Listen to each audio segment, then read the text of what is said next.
What's up, everybody? My name is Trevor, and this is obviously the Full Vantage podcast. If this is your first time, thank you for joining us.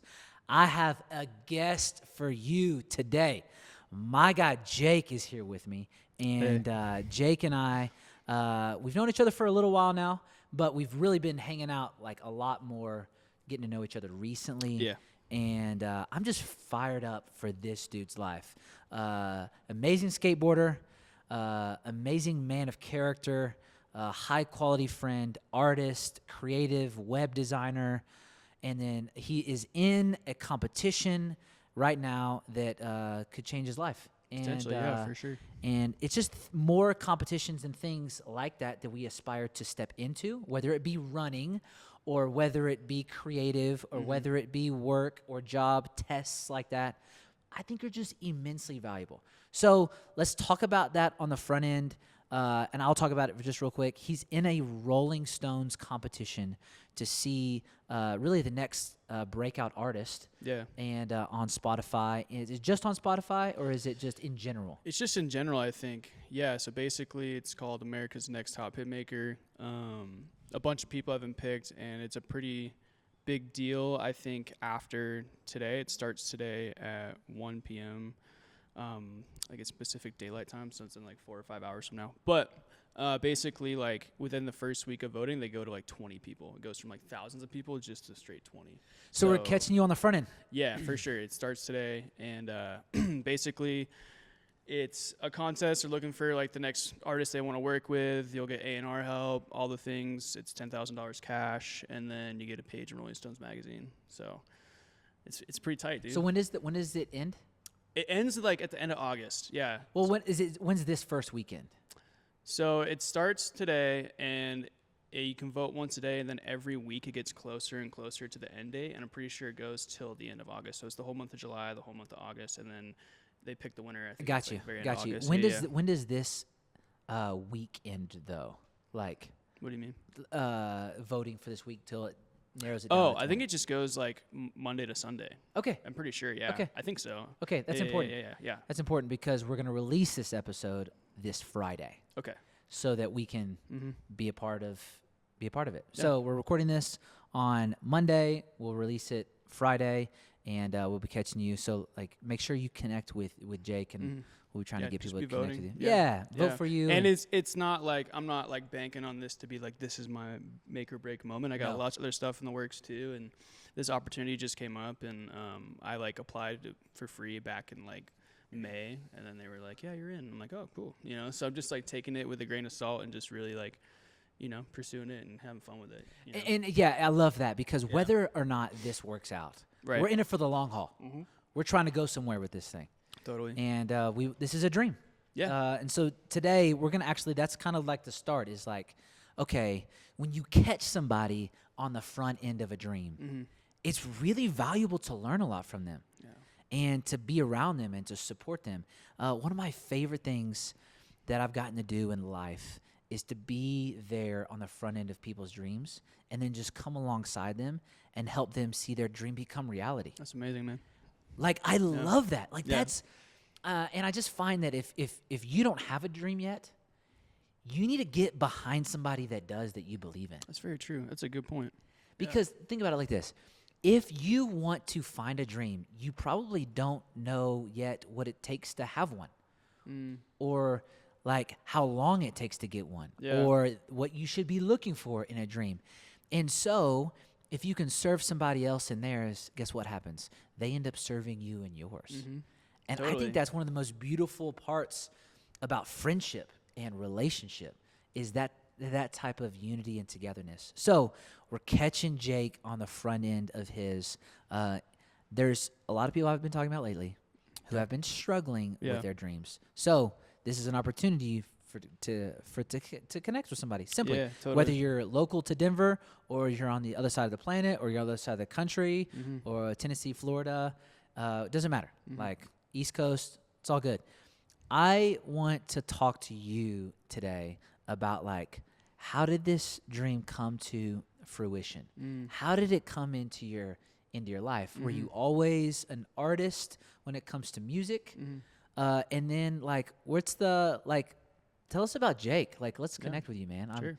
I'm a huge fan already, Appreciate it. friend, and then I want other people to get to know you, man. Yeah. So yeah, Yeah. Wow.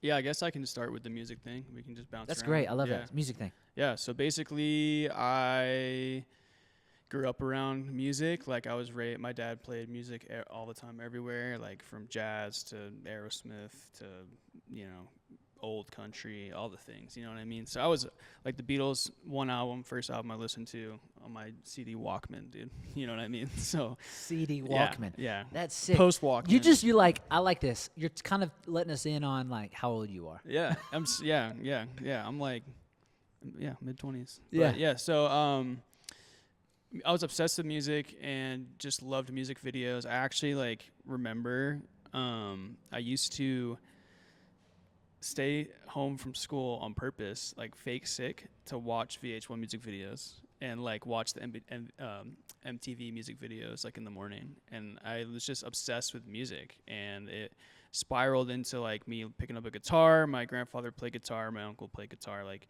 and I actually hated it at first. I thought it was super hard, and I was like, this sucks. So I put it down and started playing bass. So I played bass for a bit, and then I tried to play saxophone, just like instruments that I was already surrounded with, you know? And I didn't actually pick up a guitar again until I was about 12-ish, like around 12, 13. And that's when I started like YouTubing how to play and like looking on the internet how to play songs, and started like really listening to bands that my mom really did not like. My dad was giving me CDs, you know, and I just got immersed, you know, and just was like, man, this is super cool. And it just became a dream, you know, seeing a bunch of like favorite artists, because YouTube had just become huge. Like this was like YouTube had just become like where you can find everything on there. All my favorite bands are posting like their live sessions, their concerts, their music videos, and I was like, dude, I want to do this, you know. And it'd been a huge dream. And I was also skateboarding on the side of this the whole time, my whole life, and I think that coincides very well. A lot of people know that. People don't know that. Like skateboarding and music are literally like this. So, but yeah, I think as I got older and as I just needed a place to vent and just, you know, I didn't start writing my own music till like high school, but I realized that it was very easy for me. It was very therapeutic for me, right? So that's when I really started writing music, was in high school, and it was just fun, but also like it became a very crucial thing for me when times got tough to write stuff down, record stuff, and just, you know, with a MacBook and GarageBand, you know what I mean? I love that. How did that section of your life affect you today?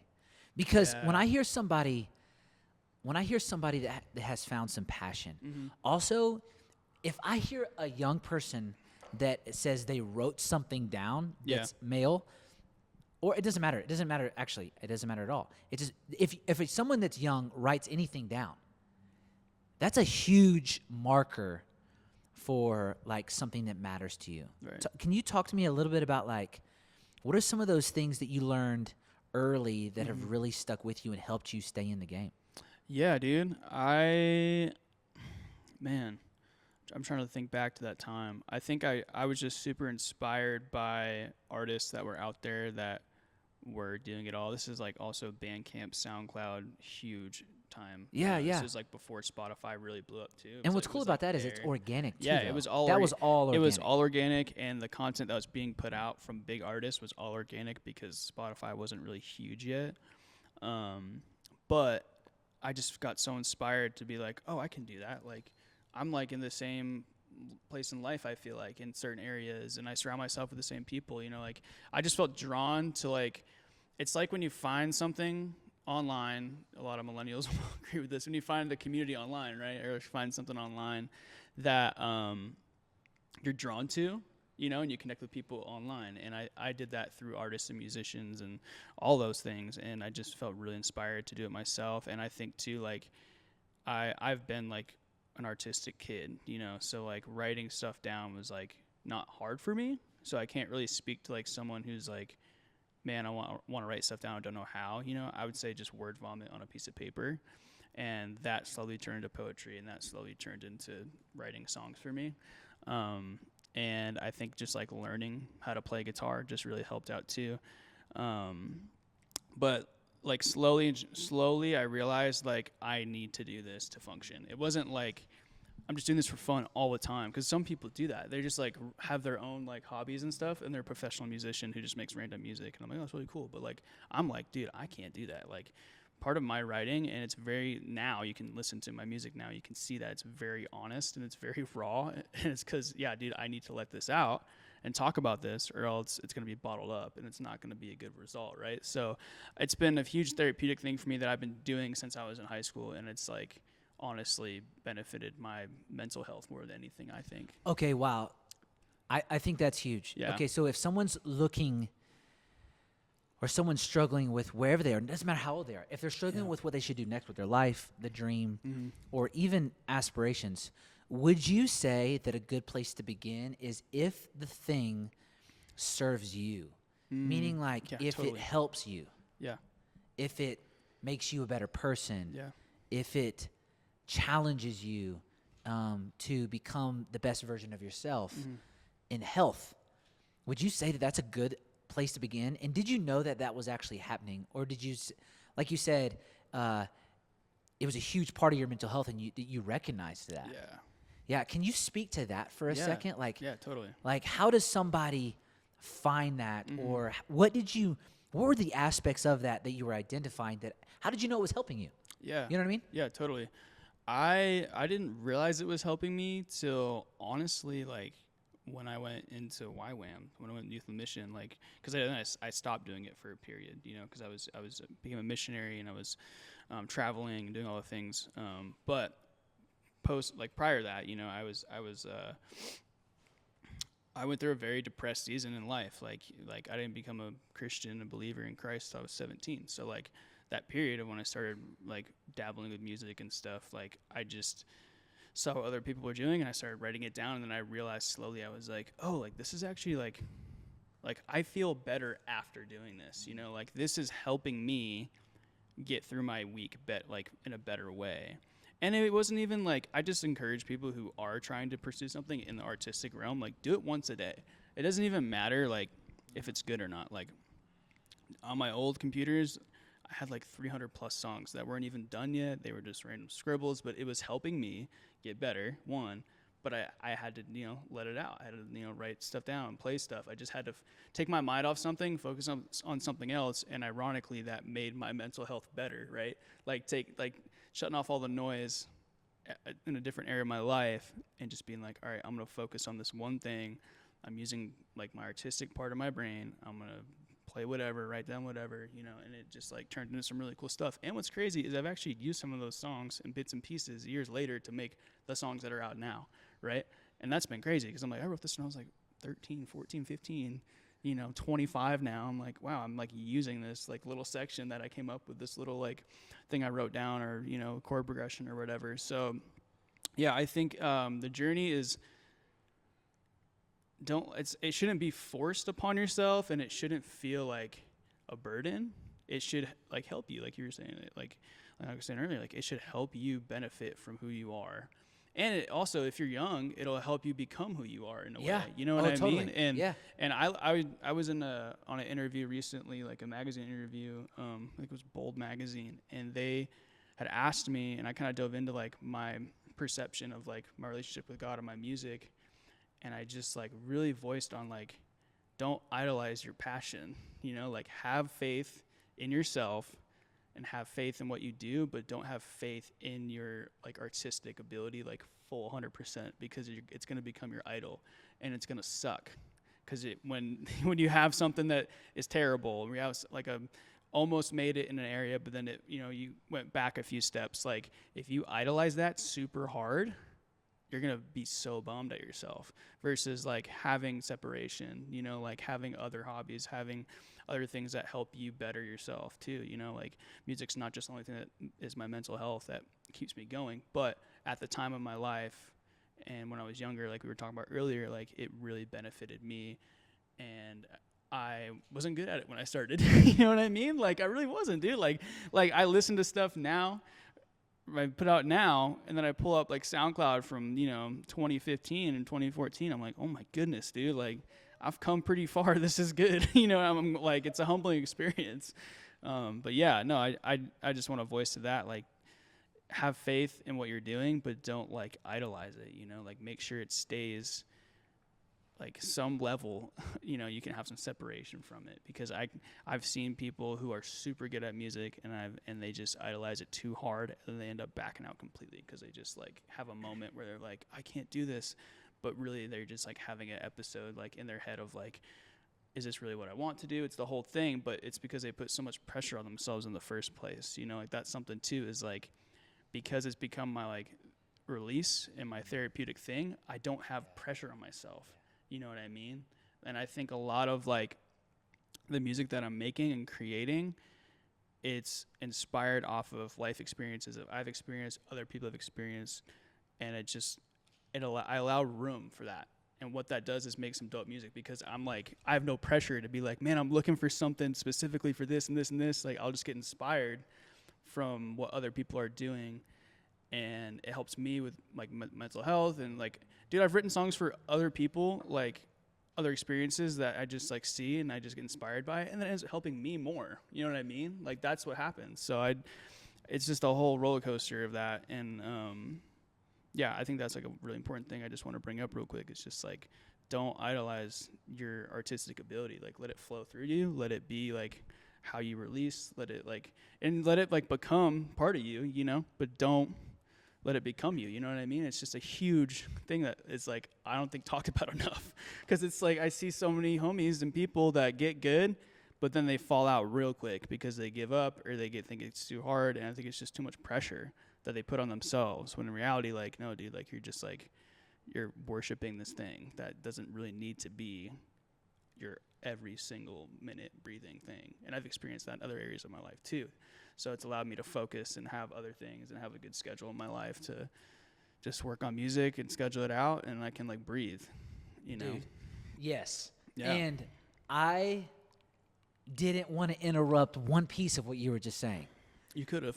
I didn't want to, Yeah. and I know I could have, Yeah. because like, I mean, that was just so good. Thanks, man. Yeah. Like, it's so good because, I mean, man, do we focus on the outcome too much? Mm-hmm.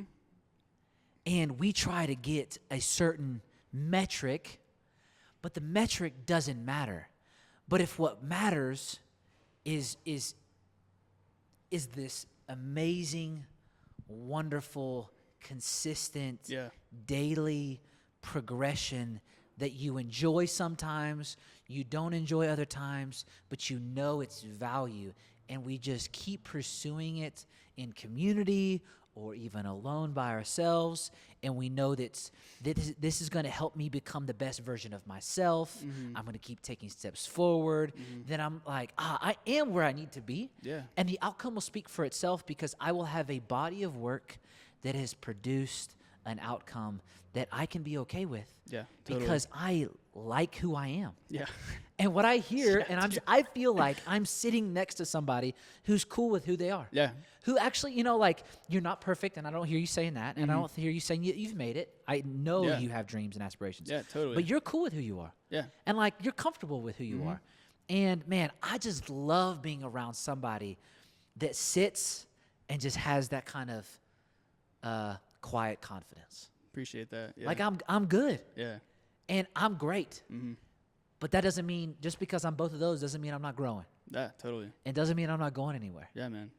And, man, I've felt that since the first time we met. Yeah, appreciate that. And I'm just getting so excited to sit next to you. And I had someone the other day, they were like, hey, man, you get kind of excited when you're with people and you're having conversations with them. And I was like, yeah, because that's what being a friend is.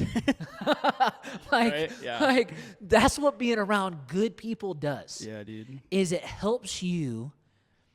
I just get excited for someone's life because I see somebody on the edge of all that really God wants that for them to step into. Yeah, And totally. that God has for them.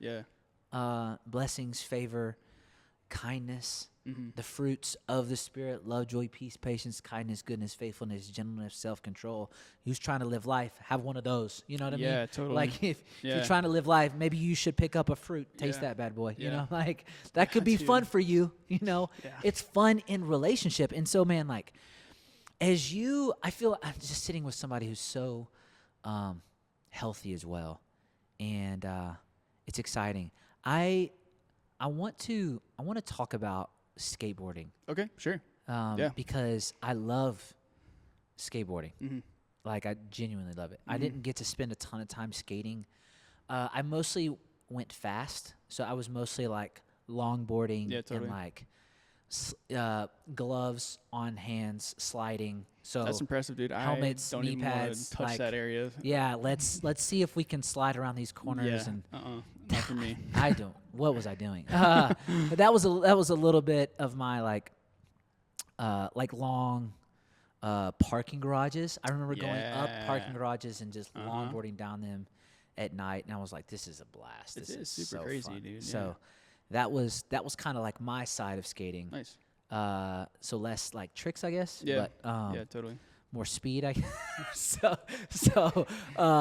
So I totally agree with you. Skating and music is just Yeah, like dude. they're homies. Mm-hmm. To use one of your favorite words that I love that you use. Yeah. They are for sure homies. How are they that? And then how has skating played a huge impact in your life? Oh man. Because Yeah. I saw two kids the other night. Mm-hmm. And can you talk about like you running a skate park? I feel like that's a really big like thing. Yeah, That's totally. a really big section of Yeah. of your life. I saw two kids last night trying to do a trick, and I was like, I wish Jake was here because they weren't even close. Yeah. And I was talking to them, and we just had a cool conversation. These two, I think they're freshmen in high school, Yeah. middle schoolers, or 8th grade, The best, ninth grade, man. the best. And they were Best time. outside of this church, and they were like trying to skate on the corner. And I just went up and just like hung out with them for a little bit. And they were both like, "Man, I'm just too timid to fully to go all in on this trick." And I'm like, "Well, do you think you're ever gonna get it then?" Yeah. And Yeah, and dude. so and I was like, "Well, what's a trick before that trick?" Right. You know what I mean? And I was like, "Well, what's one before that one?" Mm. And then maybe begin with like some things that are actually going to help you grip the board better, Yeah. so that you can do what you're wanting to do. Yeah. And you know how that's pretty typical for someone who's new in skateboarding or in anything, Mhm. is they try to skip from where they actually are and their skill set is Totally. to what they see Yeah.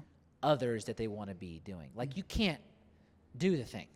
Yeah. And a big piece of your story that I want everyone to get is, I think 300 songs is probably legit on your old computers. Yeah. Yeah. And what you have done with that is you have just shared with everyone the 10,000 hour rule, Yeah, dude. right? Like, you just, Yeah. without saying it, Uh-huh. you just said it. Yeah. I have over 300 songs that are trash, Yeah. or the basics. They're not trash. Why are they Yeah. not trash? Because they helped me build. Well, anything that helps you build is not trash. Mm-hmm. Anything that helps you get better, any beginning step, that's not trash. That's you getting better. Right. So see it for what it is. Yeah, totally. It's the start. Yeah. You're not going to be them, but you are you. And this is actually a cool place to begin, to look back on Mm-hmm. and to own and to be, honestly, to say, hey, like, it took that, Yeah. because that's what it takes. Yeah. So the concept is Yeah. 10,000 hours. It's a book. It's a concept. It takes that long to become an expert. Yeah. And there's a lot of studies on that, metrics. So you've become, or you're close to becoming, an expert. I think you are an expert. But like, Appreciate you're that. there. I'm And excited, you wouldn't be yeah. doing what you're doing if you're not. So I say all that to say is, because I think a part of your 10,000 hours in music was also the hours in skating. 100%. How and why? Yeah. Dude, skateboarding literally saved my life, like 100%. You know,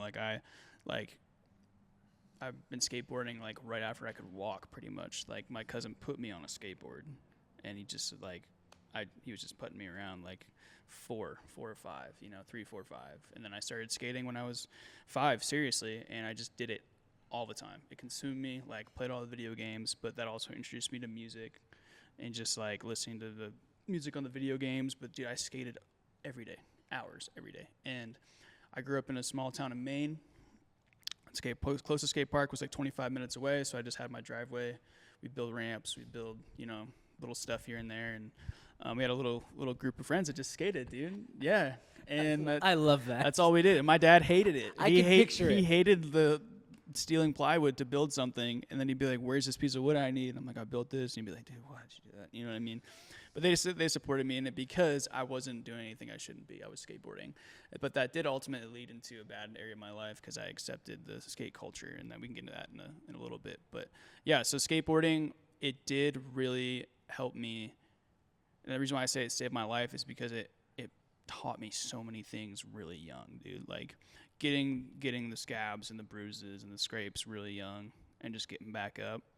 I don't know what happened. It was just like I got like engulfed in it, you know what I mean? And it really taught me perseverance, taught me endurance at a young age. It taught me just like why it's okay to fall down and get back up, and I just carried that over into everything I did.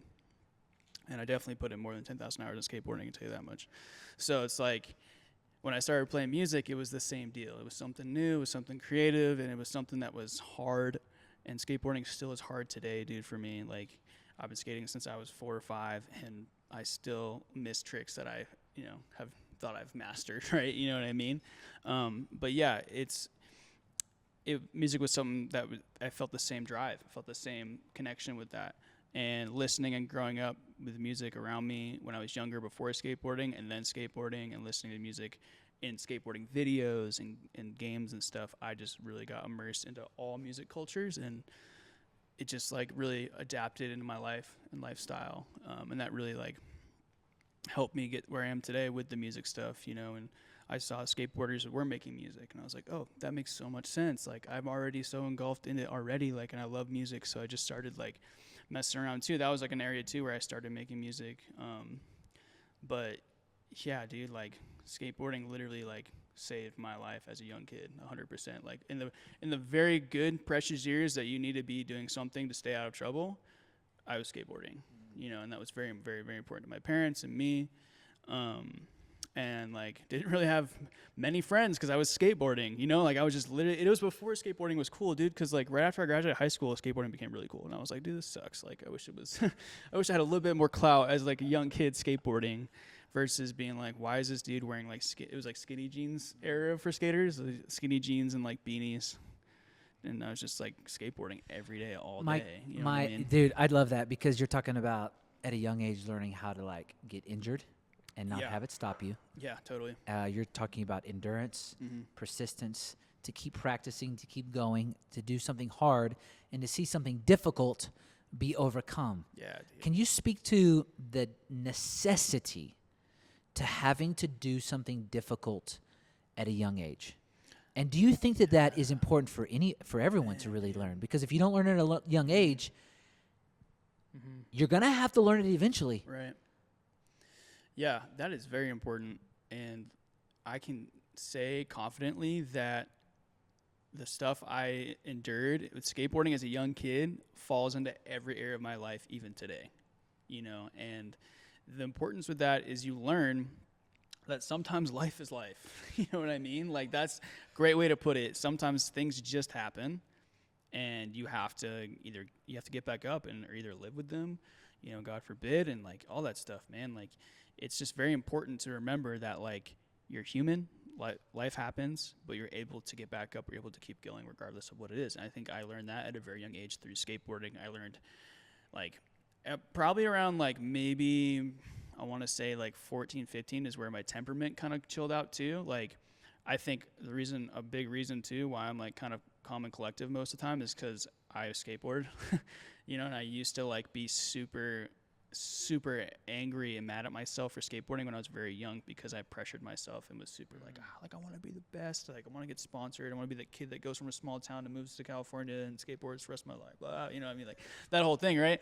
And but then I like was good in my own way, and I was really hard on myself for a while when very young skateboarding, but then slowly but surely I learned that like, this is my thing, like this helps me in other areas, like I need to stop like yelling at my skateboard and start focusing like on the trick. And then that kind of clicked in my head, like, oh, if I spend more time skateboarding and focusing on the trick versus wasting 60 seconds yelling at it, maybe I'll get closer, and that's like a huge thing. When I taught skateboarding lessons at the skate park I worked at, like, dude, like I would say all the time to kids, I'm like, why are you yelling right now? And they'd be like, well, I'm angry. I'm like, well, you're spending like freaking a minute and a half yelling at your skateboard and the trick, almost crying, when you could be focusing right now on how to do the trick.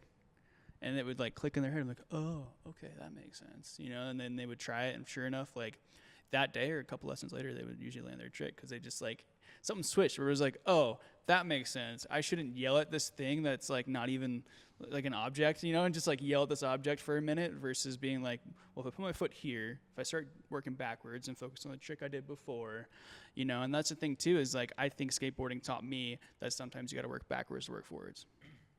You know what I mean? Like, you really do. You know, like I've had some crazy stuff happen in the last couple of years of my life where it really set me back, but I've sprung forward. And I think that stems from skateboarding, you know? Like I really think so. Like in like a very deep level, it's like probably because I skateboard. When I skateboard like very young age, I was able to be like, you know what? I'm going to get through this because, you know, things happen. You don't have to go into a ton of specifics, but I would love for you to elaborate on that. Working backward or taking a few steps back to spring forward. Yeah, man. Because I think a lot of times if we can take a few steps back and gain a bigger picture of maybe everything, that expedites, and we can take, 10 steps forward. Yeah. But definitely, and it may not be 10, but it may be more than one from where you were. Right. Totally. And so like 3 steps back, 6 steps forwards. Yeah. Or 7 steps or whatever, that's exponential. That's multiplicative. That's multiplied. That's a lot. Yeah. That's a big spring, a big jump. Yeah. Like, can you speak to why somebody would maybe need to do that?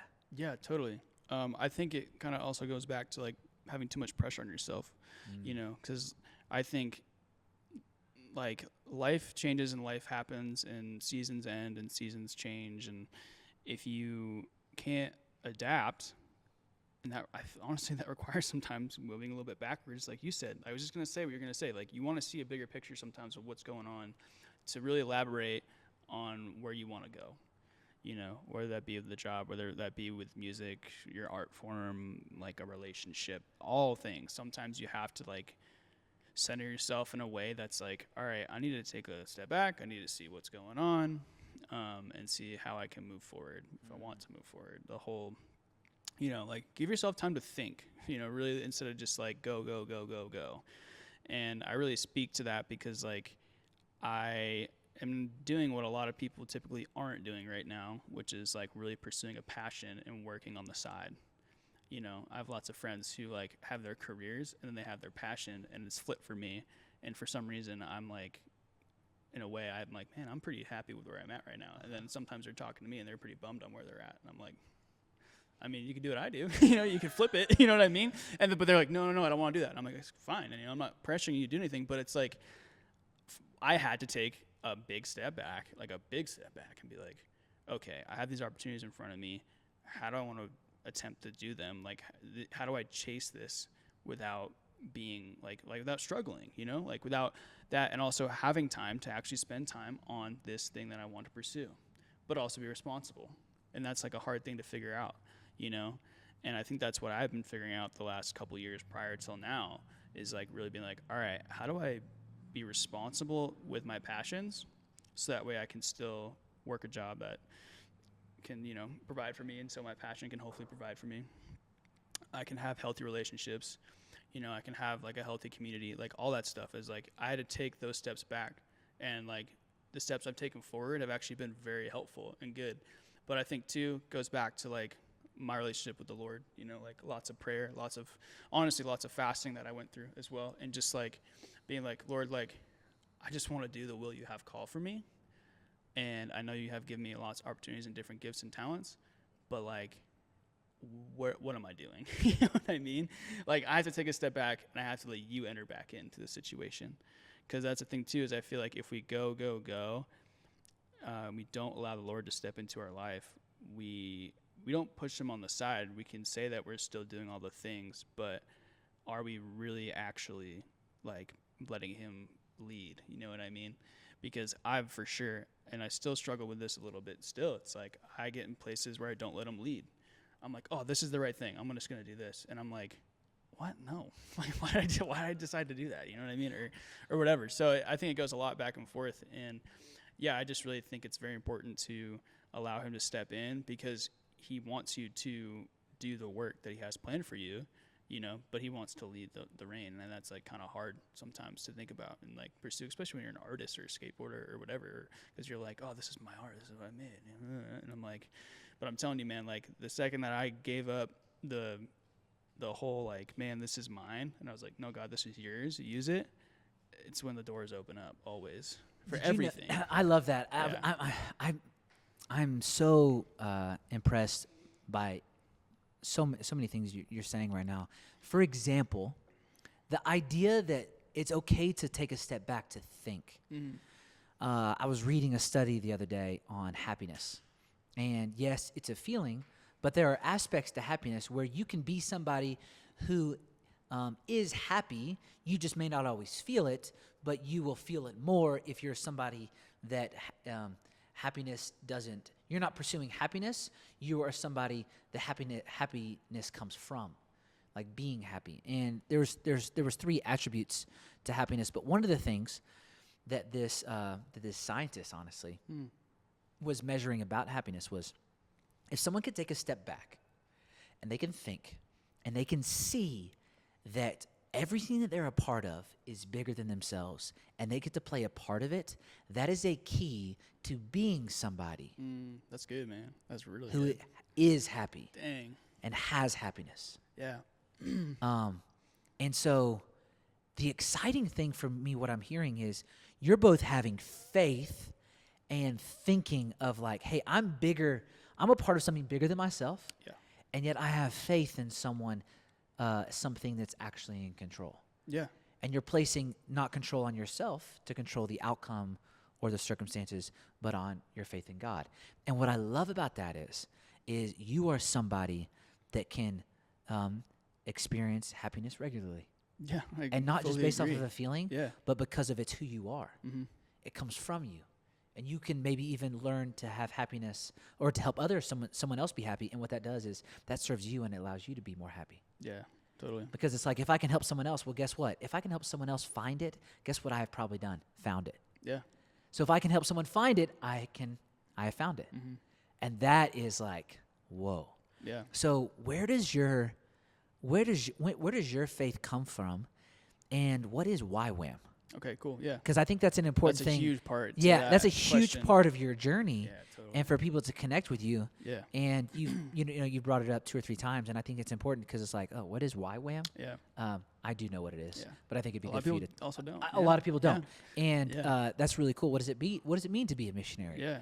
What is that like? Wait, YWAM, missionary, faith in God. Yeah. Do you care to like give some like color commentary to that? And, like, Totally. Yeah, share a little bit sure. about that. So, I didn't go to church a lot post like teenage years. So like we went to church, Baptist church growing up, and it was my grandparents' parents' church. It was like a Baptist church, man, like up East Coast, and Where on the East Coast? Maine. So right in Portland, Maine. Wow, and it was, Maine. It was. I have never been to Maine.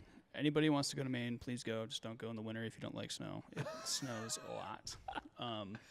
But yeah, my parents actually pulled us out of that church when I was right before I was a teenager, because they felt like it wasn't beneficial to them. It was very like turn and burn, and we don't believe in certain things scripturally, and it was just a lot of confusion for us, I guess, as a family. And they pulled us out, and then that's when I started partying and skateboarding and really being like, because I've heard it said at RST, I've heard it said at other places too. It's like, if you as parents just keep your kids in church throughout their whole entire like upbringing, it somewhat benefits them, even if they choose to step away, right? So being pulled from church, I was like, oh, I have freedom. I can go do whatever, and I go skateboard and started hanging out with the wrong crowd and partying super hard and at a very young age. And but then I had to get my act together to pass high school, and I got sober and still wasn't a believer or anything, and stumbled upon skateboarding ministry. And I thought it was fake, because I was like, skateboarders don't believe in Jesus. What the heck? You know what I mean? I was like, this makes no sense. And I'm way up in the East Coast. There's no skateboarding ministry. The closest YWAM base is in Boston. So I'm like, this stuff is not real. So I saw this skateboarding video that talked about Jesus, and I bought it out of spite, and I was like, I'm gonna prove it wrong. Like, this is like stupid. Like, the time that like I'm about to prove what I grew up in is like, a sham. And I bought it, and I got the video in the mail, and popped it in to the DVD player, and it was just me at the house. And dude, like, the Holy Spirit just entered into that room, and I just started weeping, and I realized that, oh, this stuff is real. And I gave my life to Christ in my living room at 17. So it wasn't like I didn't do like some camp. I didn't do church. So right then and there, You were trying to disprove it. yeah, 100%. That is so cool. Yeah, and it was and it was just amazing experience, so what I said earlier, skateboarding saved my life. Like, I talked about a lot when I was in the mission field for skateboarding. I would talk to people and say, skateboarding saved my life, but Jesus saved my soul, because like I really was lost, and just pursuing skateboarding and just being an idiot on the side. You know what I mean? So, but yeah, I found Jesus in my living room at 17, and then I started reading the Bible and just got immersed into the Bible and found Jeremiah 29:11. And I was like, well, what's my purpose? What am I doing here? Like, I want to go do something. I know he has plans for me. Like, what are those? And skateboarding ministry fell into my lap through Instagram, and I just applied to a school, a skateboarding discipleship training school in YWAM, which stands for Youth with a Mission. And it's basically a Christian school where you can learn how to be a missionary in certain fields. And they so happen to have a lot of creative fields. So one was skateboarding. So I went, and instead of going to art college, I had a scholarship to the best art college in Maine. It wasn't a full ride, but it was like a big chunk off every year. And I decided not to do that. And I decided to go and move to San Francisco and do this YWAM thing. And my guidance counselor thought I was stupid. My parents thought it was fake for a while. They were like, what is YWAM? Like, you're going to give up going to college to go do this thing in California? And I was like, yeah. And then, slowly but surely, they realized it was a legit thing. And my guidance counselor thought I was crazy, which was so funny. And, yeah, dude, it changed my life. Like, I literally, went there to learn about God. So I became a believer.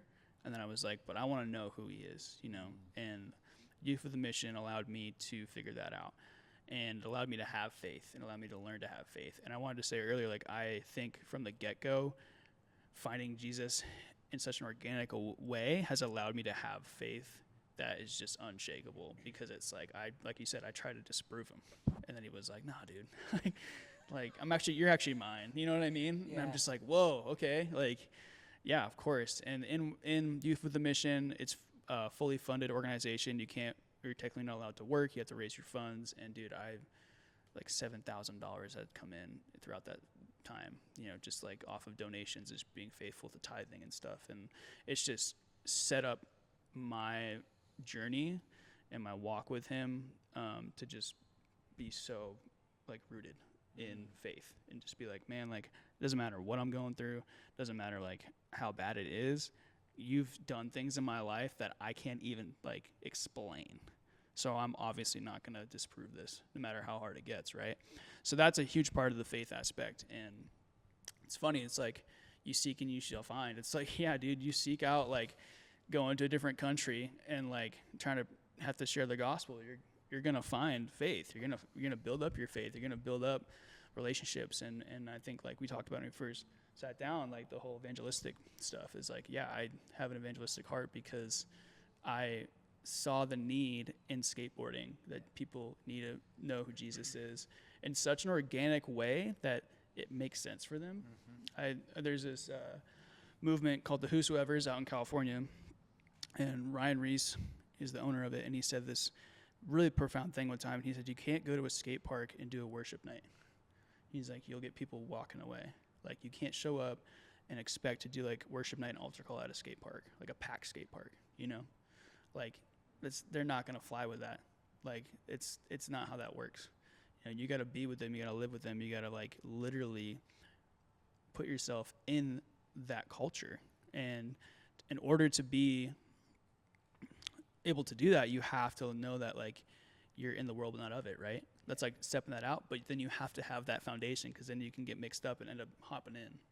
And I've back and forth too. It happens to everybody, but like I said, finding Jesus in my living room at such a young age has allowed me to have such a solid foundation where I can immediately switch it back, and if I catch myself slipping, I know the Holy Spirit's yo, dude, No, no, that's so good because what you're Yeah. saying, what I hear you saying is, you can't just you can't just be anybody and show up and to for somebody at a skate park to say like, "Hey, I'll listen to you." Yeah. You got to have some kind of relational equity. Totally. You got to have some kind of relationship where Yeah. it's like, "Hey, like you deserve my trust." Mm-hmm. And I would say the flip side is it's because most of them have been burned. Many of them have been Totally. burned by friends, family, That's a lot of the stories, man. acquaintances. Yeah. That's I would say that that's becoming the most of the stories. Yeah. Not even just there in that location, but maybe the tip of the spear of that like type of person that's been burned would go find a bunch of people that have been burned and will build a community. You know, like Yeah, that's which it. is pretty typical Yep. around Yep. an affinity. Yep. So it can be a skate park, it can be running, it can be It'd be anything, art, dude. it can be Yeah. anything. Yeah. And so something that I think is massive is when you use the word evangelism. Mm. The reason that what I hear from you is because you found freedom. You found hope. Mm-hmm. So why would I not try to have an organic, real conversation Yeah. with who I was? Yeah. They just may have a different name. Yeah. They just may look different than me. Mm-hmm. But I was that person. Why would I not go meet them where they are and be somebody that I needed to Yeah. them? Yeah. Exactly. Yeah. You know, and it's like I just want to help them find what I have found. Yeah. You're saying it's so good, man. Yeah. But that's what I hear you saying, and I see it just in your eyes and feel it in your story, in your heart, man. Like it's just because you care, man. Yeah. It's because you care. Yeah, man. Like I said, like I found Jesus in such a real way. That's like, dude, like, how can I not tell people about it? Yeah. And it comes from a way of like in a very loving way, in a very like, comfortable way. Yeah. And just, I don't know, just relatable way. It's a very relatable way. And that's why, like, with the music too, man, like the music I write about now, like I had a heartbreak season, but like the Lord got me through that, so I write these songs that are, heartbreak songs. There's no message in it that's like, I was heartbroken and now I'm not. It's just like, I was heartbroken. But people are like, yo, this is a great song. Like, why'd you write it? That's the whole point, is like, with my music, I really believe we all go through similar failures, successes, and like just highs and lows, and just like best parts. And I just think they're all worth being celebrated, And like you said too, like I found hope in all those areas, and it just wasn't on my own doing, like it came from a place that wasn't my own. So I am like, well, I'm still human, and I'm not going to hide that. So I'm still going to write about that and talk about that. But I'm also going to let people hint at it, like, hey, this is how I have found the answer to this particular problem, or this is why I celebrate this particular thing.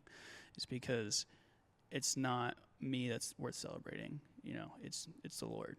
And I just want to hit it in such a real, authentic way. And I think because I grew up in skateboarding and I did skateboarding ministry, it's been a catapult for the music, because it allows me to understand what it truly means to be in the world, not of it.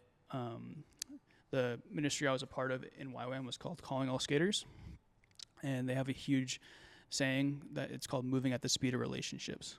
And that's like been a huge, huge factor in the music and skateboarding in my life in general, is like, I am not gonna, potentially might, but I feel like, especially in the creative world and the culture, like you're not gonna be able to tell someone about Jesus right when you meet them and then be turned on by it.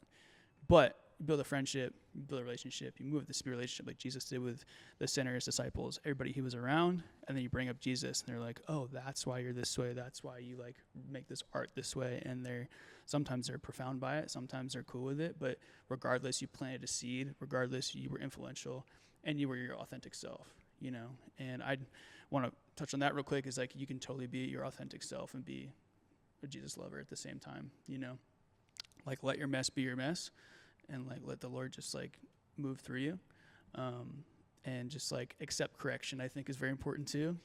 Like if you have people in your life that are really trying to help you and are believers and have more wisdom than you in some area, you should probably listen to them.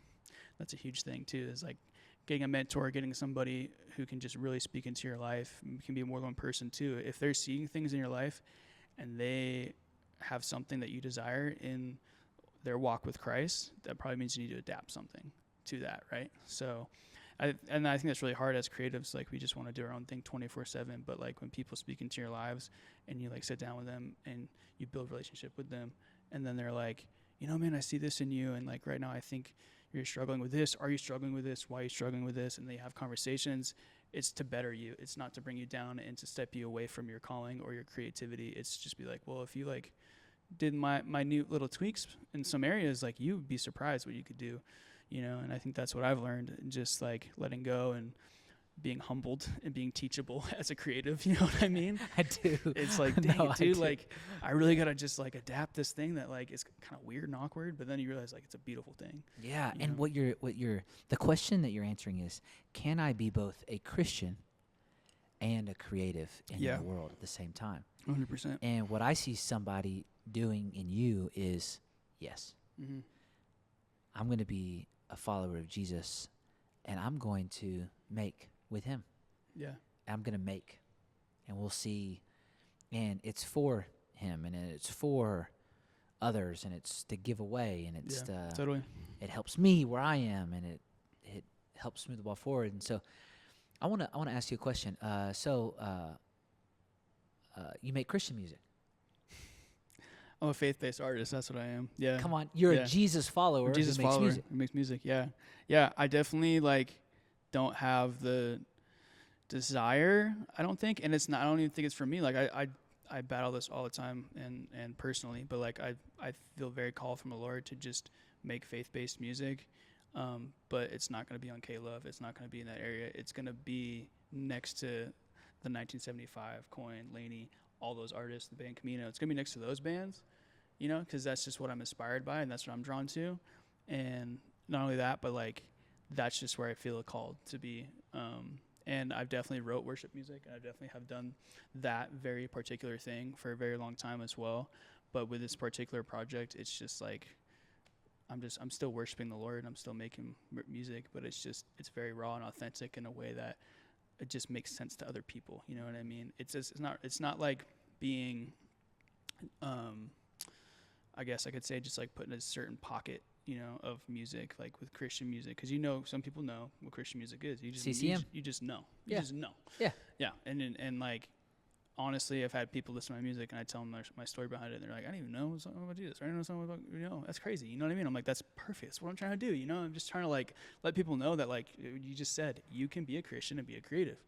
You know, everything. And like that's like goes back to the whole pressure thing. You don't need to put too much pressure on yourself to be like, well, I gotta make this song about Jesus. It has to like have X amount of things. It's like, no, dude, like let your life flow through your music and God will do the rest. You know what I mean? And that's what I've done. I've really allowed that to happen. But I'm a believer in Christ. I'm a Christian, and the music I'm making, I wouldn't say it's like 100%, you know, CCM, but it's definitely like, it's got those hints in there where it shows my life. It's just my life. And I really, like I said earlier, I just believe other people have experienced the same things I've gone through. And then I know that like my main reason why I'm doing this is because I'm trying to spread hope. I'm trying to spread the ability to let people know like you're going to get through it because I got through it, you know? I love that. I think it's important to have people in the world that follow Jesus and that are themselves, and they're going to share their faith as well as create. Yeah. And you are an artist who has faith in Jesus. Yeah, 100%. And from there, God will use you. And you will step into dreams, and you'll make your dreams reality, and God will grow you and change you, and you'll get more dreams. And it's not even necessarily about getting that dream as the destination, but having it just a part of the whole thing. Right. Yeah. And so, man, like, as you look to the next 10 years, in 10 years you'll be 35? I'll be 37 actually. 37, sorry. I'll be 30. I'll be 27 this year. Okay. Yeah. So yeah. So 10 years you'll be 36, 37. Yeah. Okay. What is the one attribute that you think you'll have to really stretch, grow, or gain over the next 10 years? to That's such a good keep question. you moving forward, keep you in it, keep you going? I think something I could probably think of right away is just being responsible with my relationship with Jesus. Yeah, because I have like got a rhythm going that makes sense to me being a creative, and what that means is that I am just very responsible about going to church, and not even from a religious standpoint, just being with a body of believers, right? But being very responsible about that, and being very responsible about spending time in the Word. And I'll definitely have kids at that point, so it's like making sure like those kids are like Jesus lovers as well, and being like, you know, stored in the right direction. And I think something that I should probably work on is leadership for the next till 10 years from now, you know what I mean? But I think that all is going to stem from my responsibility of my relationship with the Lord, because that's like how it all is able to work, right? Like your life is able to flow correctly, and I think correctly, and I think in the way it's supposed to, when we just spend time with Jesus and we really just rely on him for most everything you're trying, you know what I mean? But I think that's like the first thing I can think of is like, man, I better still be doing that. You know what I mean? Yes, because that'll keep you going. Yeah, That's exactly. That's your source. Yeah. And that's what really matters to you. And okay, so you've used the word twice. I'd love for you to elaborate on the word specifically, maybe even define it. And you're like, what word have I used? And it's okay. It's a good word. Yeah, tell me. Responsibility. Ooh. You've used it twice. Okay. Yeah, the first time you said it, and you were talking about work. Yeah. I work. By the way, you work two jobs. You started your own business. Yeah. Designing, making websites, and providing a creative outlet for companies and organizations or individuals. One thing. Second thing is you're pretty much a full-time barista as well. Full-time barista and roaster, yeah. Crushing it. Yeah, barista and roaster, sorry. Didn't mean to leave out the roaster part. In Golden, and you're crushing it there. And those two jobs allow you to do the passion. Yeah, 100%. And they provide for that. Yeah. And they make a way for you to be responsible in moving forward and keeping up with your finances and being able to provide for yourself and for the future that you want to have. Yeah. Because you're talking about family, so you've got to build a future. But at the same time, you're working above and beyond to create. So that's the first responsibility. The second thing is responsible to this relationship you have with God that really, really matters to you, in which both of those things really matter. Do you care to just talk kind of as we bring this to maybe even to an end, is what is responsibility to you? Dang, man. I've been very irresponsible. So that has to stem. Who hasn't? Yeah. Who hasn't been gosh. irresponsible? My wife, she's never irresponsible. But anyways, I just named somebody. But yeah, go ahead. Yeah, man. I just like realized, And maybe even it's like, why do you care about it? Yeah, dude. Well, I think like learning when you get to a place in whatever you're doing that you really love, where you're actually like getting pretty good at it, people are telling you you're good at it, you know, people start telling you you're good at something, that's when you're like, you know, Jason Dill, skateboarder, he said it best, like if you have a particular set of skills and someone says you're good at something, you better keep doing it. That, you gotta be responsible with that.